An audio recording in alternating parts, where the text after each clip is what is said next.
welcome to the Indian Writers Forum. We have with us today Rick Simonson. He's the head buyer and events coordinator at the Elliott Bay Book Company, which is based in Seattle. It's a bookshop based in Seattle. Hello and welcome, Rick. Thank you very much. Thank you for joining us. My pleasure. Okay, so tell us first a little maybe about the work that you do at the Sure. Elliott Bay. I've been in this bookstore. It's a single independent shop in Seattle. It started over 45 years ago, and I've been there over 40 years, and was part of a time in the States when a lot of bookshops and independent presses, almost in hand, opened around the U.S. and I've worked there as the store's grown and had to withstand all the challenges that any bookstores had to withstand in especially the last 25, 30 years of book chains and Amazon type entities. But underlying the work itself is this love of books and putting them in people's hands. And we've been lucky that we've been able to do this with a lot of really good books and done by good writers. So there's this part of that work that takes one's loves and enthusiasms and finds them met. I mean, it's often a mystery what books will come along. So you mentioned the challenges in the last 20-25 years and because of Amazon, and in India there's generally been a trend of small bookshops closing down in favor of people, because people are purchasing increasingly from Amazon. So tell us a little about that. Is that a trend also in the US? And yes, well, I mean, in the US, the independent bookshops first had to withstand the ones that, and a lot of them were casualties to the book chains, which opened up to, from the 1990s into the 2000s, huge rollout of those, and almost undetected at first. It was Amazon coming along.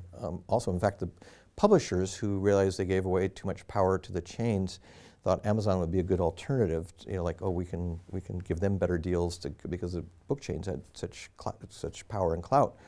But Amazon actually took even more power and control, and Amazon's bigger than any one publisher. For the bookshops that have dealt with all this, a lot of stores did succumb, but the ones that survived outside of, and it was never easy, but you in your own story you focused on service and all sorts of these little daily details. But the other thing that happened, and that's something that I don't think has happened as much in India from my experience of coming here over the years, and this is only in English language India. I don't know so much the case. In fact, I don't know the case of Amazon's impact on other languages here, but in English, in the States, it was about 15 years ago that the bookshops, which were all sort of feeling weak and vulnerable, they even used the language of victims. We're being attacked, and they started getting together collectively from around the country. They actually, usually when I'm here in India in January, I'm missing this meeting because it happens at the same time. And it now annually includes about 700 US booksellers, and they get together for about 4 days and exchange best practices. They start off with like, oh, we're all weak and we're all having trouble, but you're doing this and it works. How do you do that?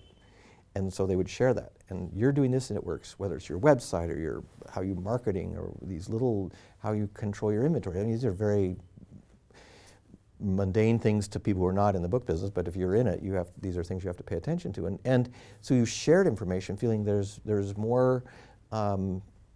If the more of us survive, the better off we are collectively, and there was a sense of that. And that's even in the same city where you may compete. I mean, you may feel like you compete, but we would rather have more independent bookshops than fewer, especially if your only other competitor is Amazon, because you want people to think, okay, if I want a book, there's this and this and this, and they're all bookshops. And yes, there's the online, but the bookshops have that kind of larger presence. So the U.S. the bookshops have really been strengthened by this. They've learned. And then the publishers also are part of it. I mean, the publishers, you have a lot of adversarial parts to this because you're the way you do business. But the publishers actually also have an interest in the bookstores selling books. It even includes the research. People have shown that books sell better online if people also can see them. So we do, we know some of the people walk in and they look and see books, and they may not buy them, but then they may later buy them from Amazon. But they have to almost see them. And the publishers now in the U.S. actually giving the booksellers better terms because they know that they'd rather have us have the books so that people, if they want to, to buy them for us, but if they don't, they will do that.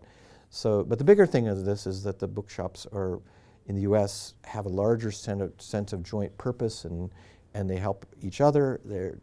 And actually some other countries are starting to emulate this. And this is not, again, this isn't like one of these things where we felt like we knew better. This was actually out of a period of utmost vulnerability and weakness that the bookshops got together like this. In India, my sense is that some of the bookshops are a little more wary of each other. So the other challenge presented is the ebook market, right? That is, that's also probably one of the reasons why there has been, I don't know, in India there has definitely been, books have become more expensive. Is that also the case in the US? In the US, the books are more expensive anyway, yeah. I always come here, I go, it's a different thing, but for, I understand there's reasons for that. In the US, there was almost this narrative in place a few years ago that ebooks would take over.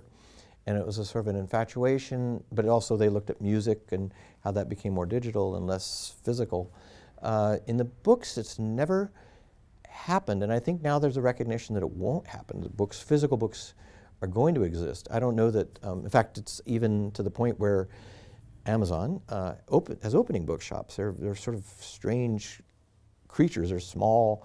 They're obviously there to get people to sign up for Amazon Prime and all these other Amazon services, but they actually are physical shops. Yeah, but Amazon is also now coming into publishing in a big way. Well, in the U.S. they've done that. There's two ways. One, they tried and it failed. They tried to do, they tried to be of course here it's a little different because they've bought Westland, I know. So that's, and I know they've got some very good people in there. So that may be a different thing. In the States, they tried to just start their own company, and then, but so many bookshops didn't carry the books, the chains didn't, and they weren't very smart about the books they published. They do publish a lot of genre books, mystery, romance, that most of them we don't even see.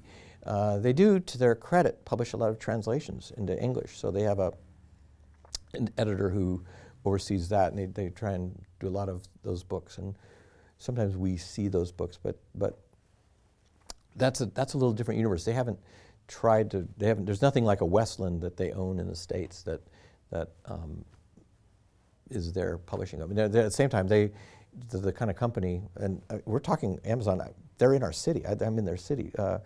When they first started 20-some years ago, their office was so small they would come to we have a cafe in our bookshop. They would have their meetings. So we've watched them, all this happen from very close there in Seattle. But here, so the ebooks though, that market in the States is pretty much flattened out. It's there, but the physical books, in fact, now they've found, because even a few years ago they thought there would be less books, the printing presses for books, there were fewer of them, and now they're having trouble keeping up with the demand for books. So, some of the books this last year, like this Michelle Obama biography, the publishers couldn't keep up. I mean, they did. That one was pretty smart, but they had to put a lot of pressure on the printers to keep up with the demand. So the physical book part, I mean, there's some of it helps that the bookshops are there and strong. I think a lot of people still like the physical book, and partly because they do so many other things on their devices, their computers or their phones.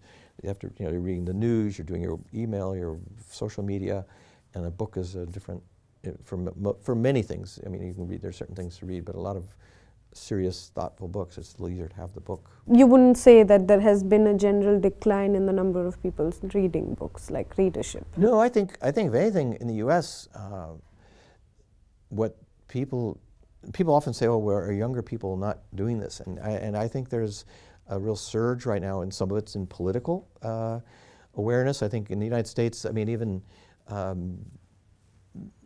even bookstores that are not overtly political, they nevertheless, given the government we have right now, which sort of, you could say, has waged war on language and on imagination. I mean, by trying to say, here's this and here's that, and you're going, that's not the reality. Like, you just see things, but they try and say things that aren't.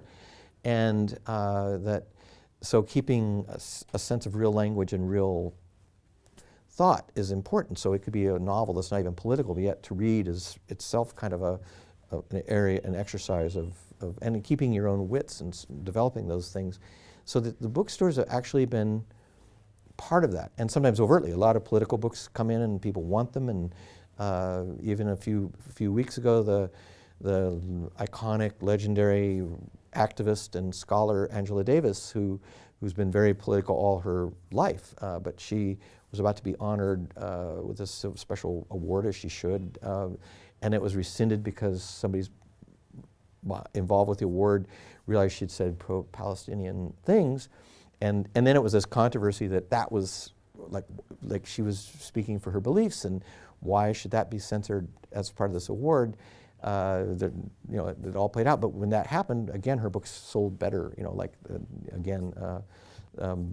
People say, "Oh wait, she was back in the news that way." So, in the States, bookstores have a kind of interesting role with this. So we have the giant publishers, the giant booksellers, especially e-commerce ones. Mm-hmm. And we have promotional events funded by Z and the likes of, and I mean, this is maybe for the Indian context, but maybe there is something parallel. So what hope do you see for the smaller small publishing houses and the small bookshop owners? In the U.S., the independent publishers play a role partly because they publish books the big publishers don't. That's true of literature, it's true of politics, it's true of other subjects like regional, some of the publishers are not in New York, so they're in Texas or in Seattle, or because they publish books about that region. Where, like India, the U.S. is a big country, and so there's books about different regions, even with histories and flora and fauna, all those kind of things too. I mean, it could be a book on the birds or the trees or flowers of that region. Those are important things to have too. So, So the booksellers also can be smarter about carrying those kind of books than the book chains, and then yes, the political books, the smaller publishers and the smaller bookstores are able to kind of work. The smaller publishers have to be smart about how to market them to us. And even when I go back to 2003, when the U.S. began to really take on this, the Iraq War. It was the smaller independent publishers that were publishing books that were, at a time the media, this was before the internet was as evolved as it was, they would publish books that helped change the discussion and get people going, wait, this is not, because the media at that point was kind of frozen. So, no, I think, but I'm not so sure the Indian bookstores feel they can be, I use lowercase political even, to do that, unless they're obviously a political store, but even the independent shops, I just don't know if they feel comfortable doing that. The States, we're a big enough store, we carry even books I don't agree with, I mean, to see if people want to buy them. We even have the situation sometimes where I've had this conversation with somebody who comes in expecting what we call a right-wing book to be up front because on the national list it might be a bestseller, and we'll have this conversation because we have one copy of that book on the back thing, and I said, well, it's here, and I say, but the books that are up front are what sells, that's our market, so they can't argue with the market. Mm-hmm. It's almost like it was 40 years ago, and then other factors and forces were at work, but now it's happening again. And you sort of like many things are in kind of cycles or waves, and this is part of one of these ones that's picking up some of that same energy. But I think it's building on some of the earlier connections and histories too. Thank you for joining us, Rick, and thanks for watching.